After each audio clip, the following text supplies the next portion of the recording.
الله وبركاته नहमदुहु व नुसल्ली अला रसूलिही करीम अम्मा बाद। माननीय મહેમાનો, પ્રિય શિક્ષકો અને મારા ભાઈઓ અને બહેનો, સૌપ્રથમ આજે આપણે એક અત્યંત મહત્વપૂર્ણ વિષય પર વાત કરીશું। એ છે તૌહીદ, એટલે કે અલ્લાહને એકતા અને માત્ર અલ્લાહની પૂજા કરવી। આજના યુગમાં લોકો ઘણી વખત ખોટા માર્ગ પર ચાલે છે। ઘણા લોકો झूठ બોલે છે, બીજાની ભૂલો શોધે છે અને અલ્લાહ સિવાય બીજા પર ભરોસો રાખે છે।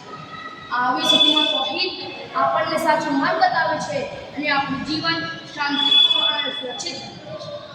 તૌહીદ શું છે?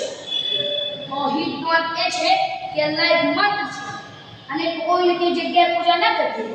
એ માત્ર બોલવાનો શબ્દ નથી, એ આપણું દિલ, શબ્દ અને કર્મમાં પર હોવો જોઈએ। જ્યારે આપણે તૌહીદ સાચા અર્થમાં સમજીએ છીએ ત્યારે આપણું દિલ ખોટા વિચારો અને ખોટા કાર્યોથી મુક્ત થાય છે। કુરાનમાં એક જગ્યાએ કહેવામાં આવ્યું છે, વલા તદઉ મિન દુનિલ્લાહિ મા લા યનફઉકા વલા યઝુક, અને અલ્લાહને છોડીને એવી વસ્તુને ન પુકારો જે તમને ફાયદો પહોંચાડી શકે છે અને નુકસાન। અહીંથી સ્પષ્ટ થાય છે કે ફકીરો, કબર, દરગાહ એ કોઈ સિચ્યુએશન નથી અને એમની પૂજા ખોટી છે।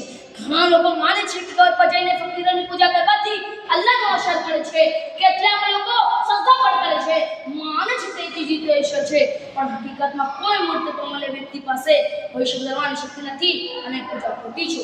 ખોટા આરાધન પર વિશ્વાસ રાખવાથી આપણી મન નષ્ટ થાય છે અને તે દુઃખ અને પસ્તાવો જ મળે છે। અલ્લાહ સિવાય કોઈ શક્તિશાળી નથી। કબર કે ફકીરો પર ભરોસો ખોટો છે અને આપણી આત્મા અને મનને નુકસાન પહોંચાડે છે। ખોટા ઈચ્છાથી મન ખરાબ થઈ જાય છે। અલ્લાહ એક માત્ર સાચો ઈશ્વર છે।